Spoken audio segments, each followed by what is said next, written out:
The thing I find most tricky is when people don't recognize you particularly, but half recognize you. You know, that strange thing when we go... That means they stare. They stare a lot. And they just look. And he came up to me after a while and he said, "Excuse me, has anyone ever told you that you're the absolute spitting image of that Mr. Bean?" And I said, "Well, actually, I am the actor who plays Mr. Bean." And he said,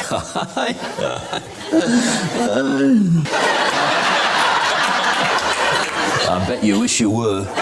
And they brought him on a stretcher, a man who was sick of the palsy. And they cried unto him, "Maestro, this man is sick of the palsy." And the Lord said, "If I had to spend my whole life on a stretcher, I'd be pretty sick of the palsy too." He can make millions laugh without saying a single syllable, but the man responsible for all of it is meticulous, precise, and almost pathologically serious. And somehow, that makes everything he does twice as dangerous. I did a credit card commercial in New York a few years ago, and I had to play a bungling British secret agent. And there's this beautiful woman gets out of a limo in the middle of New York, and he sees her. And this shot was when I had to look at her as if I'd just fallen in love with her. And the director said, "Just imagine that you've just seen your wife for the first time." And my wife happened to be on set at the time. And she said, no, that won't work. Tell him to look at her as if she's his new Aston Martin. Oh, well, and then it'll work. Oh, that'll work. And she was right. In fact, it inspired me no end. I looked at her like no woman has ever been looked at. Really? Can you give us that look? I'm curious. Yeah. Can I do it? Look at the women melting. Look at that. It's just, oh. Most actors promoting a film lead with the title, the story, the co-stars. Rowan Atkinson's opening priority was something else entirely. I did a movie quite a while ago called Mr. Bean's Holiday. Oh, yes. In which Mr. Bean... and there was a scene... You're so casual about that. I did a film called Mr. Bean's Holiday. Well, does it look like an even bigger knob if he said, "Oh, well, of course you all know Mr. Bean's Holiday." You know, Yeah, exactly. so I'm trying to reduce my knob quotient. One man, a mirror, no plan. This is the exact night one of the most recognizable characters in the history of comedy was accidentally invented. Remember that night? Yes, I certainly remember the night. It was a one-off. It was a one-night review, and I was asked if I wanted to do something, and I couldn't think of anything, and just stood in front of a mirror, to be honest, and I just started pulling faces, I mean, for want of a better term, and I just sort of, was doing this. And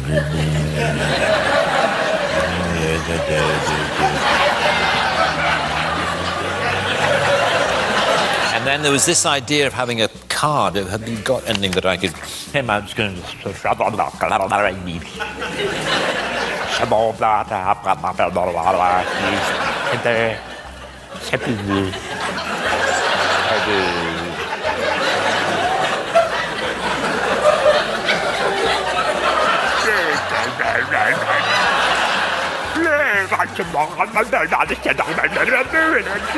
Anyway, it was something like that. Live morning television has one rule: keep moving, stay sharp, hit the line. Rowan Atkinson sat down and within 3 takes had completely lost contact with reality. His words, not ours. That was really good, thank you. This side or this side? Right, do you want to sit down? No, I'll get behind you. Well, see, I just sit here and you do don't have to do anything. Okay. Coming up on Sunrise this morning, we meet the lovely Mr. Rowan Atkinson. We talk about Mr. Bean's Holiday, and all you have to say is, if you miss it, you miss out. Simple as that. You ready? Okay. I'm good at this. Good, okay. How interesting. Morning, Neil Sean here on Sunrise. A man who needs no introduction, Mr. Rowan Atkinson, and we talk about Mr. Bean's Holiday. Remember though, Rowan? Oh, sorry? If you miss it, you miss out. Do you mind doing that again? Yeah, okay. Morning, Neil Sean here on Sunrise. This morning we meet Mr. Rowan Atkinson and we talk all about Mr. Bean's Holiday. Remember though, Rowan? What? If you miss it, you miss out. Oh, yes. Don't miss Rowan Atkinson on Sunrise this morning. Look at it. You got what? Are we allowed? I don't know. I've just lost all contact with reality. This Blackadder character was so specifically strange that the professional cast, people paid to hold it together for a living, completely collapsed on take, multiple times. Forget the whole thing. I'm going back home with Migsy. Yes, yes, yes. Oh, show me the glen where the kipper roams free and together. Oh, I'm so sorry. I'm so sorry. Got too funny. Sorry. It's fine. It seems so funny to me that he addressed it all to Miggins. Are we still recording? Consulting with the wife. You see, I have to back in the office on Friday because... Yeah, I know what you mean. Yeah, I know. I'm going to look at you. You're looking at me. I understand everything. I know what it's like. I mean, you've got a difficult job. 45 miles commuting every day. Okay. He is one of the most beloved comedians on earth. He has also never once considered himself funny. This is him explaining the difference. And it is the most precise thing anyone has ever said about what he actually does. I start with a quote that I read. Oh dear. From you. It says, "The problem with talk shows is that you're supposed to amuse. I generally rely on being interesting rather than funny. They just want people with wacky stories about airports, and I haven't really got any." How true. It's true. How true. I haven't. So how was Kastrup Airport? No, I have no stories. No. I suppose that I'm just an actor, probably, at heart, rather than a comedian. I'm always rather confused, as I think I know you are, about whether I'm a comedian or whether I'm an actor. No. Yeah, or whether No, I'm I'm an not actor. confused You're at not all. confused No. at all? Oh, well, I'll stop talking. I know you're boring now, and I know you will consider...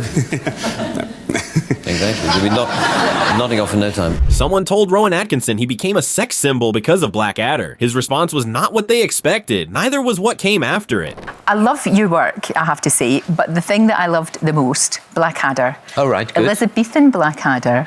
Oh, right. You became a sex symbol because of that. Oh, pish. No, it's not oh pish. It's true. Look, it was yes. it was just the whole persona, and you really suited the outfit. I have to say. Yeah, that costume. Yeah, sadly, I haven't had occasion to wear. Crisis! No marriage, no money, and more bills. For the first time in my life, I've decided to follow a suggestion of yours.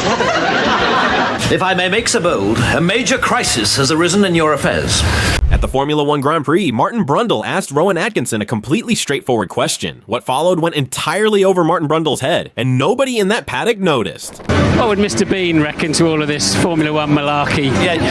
Well, he would enjoy it very much because he's a car enthusiast, as you know. Oh, that's right. Yeah, he had some magnificent cars, didn't he? Cars, then he'd enjoy it. But anyway, it's fantastic to be here. I'm a guest of George Russell, which is, it wasn't planned for me to be here on a weekend, when he got pole, but here we are. Rowan Atkinson name dropping. Whatever next. I know. I'm here as a matter of fact, as a guest of George Russell. So. Oh, fantastic. So that's how privileged I am. For years, people wrote and saying they'd love to have dinner with Mr. Bean. Rowan Atkinson listened patiently to every single one of those letters, then explained exactly why every single person who sent one was completely wrong. I remember early on in the life of Mr. Bean getting lots of letters from people saying, "Oh, I'd love to have dinner with Mr. Bean. How hilarious that would be." He's a very, very selfish individual. He's a child. He started with A Holiday in Venice in 1985, a quiet thought about visual comedy, no committee, no focus group, just one extraordinarily precise man, alone with an idea, and somehow the whole world came along. I was based actually on a visit, on a holiday in Venice that I had in 1985, quite a long time ago. Well, wouldn't it be fun, because I had already started exploring just doing purely visual comedy, whether I could, do that on, I'd explored it on stage, and I was interested in trying to put visual comedy through the character of Mr. Bean on TV. And so that's where it started. Well, the first ones we did were in 1988, 89, and then it sort of grew from there, and now we've got this... Weird, it's like you've got to No, the fourth man in Vortex, sorry. Give me 24 hours.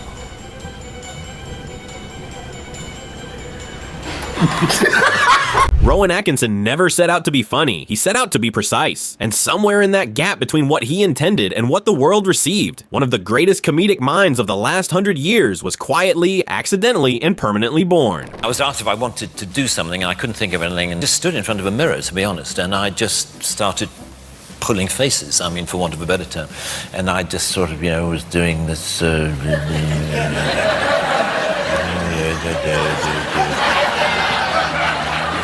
There's nothing I'd like more.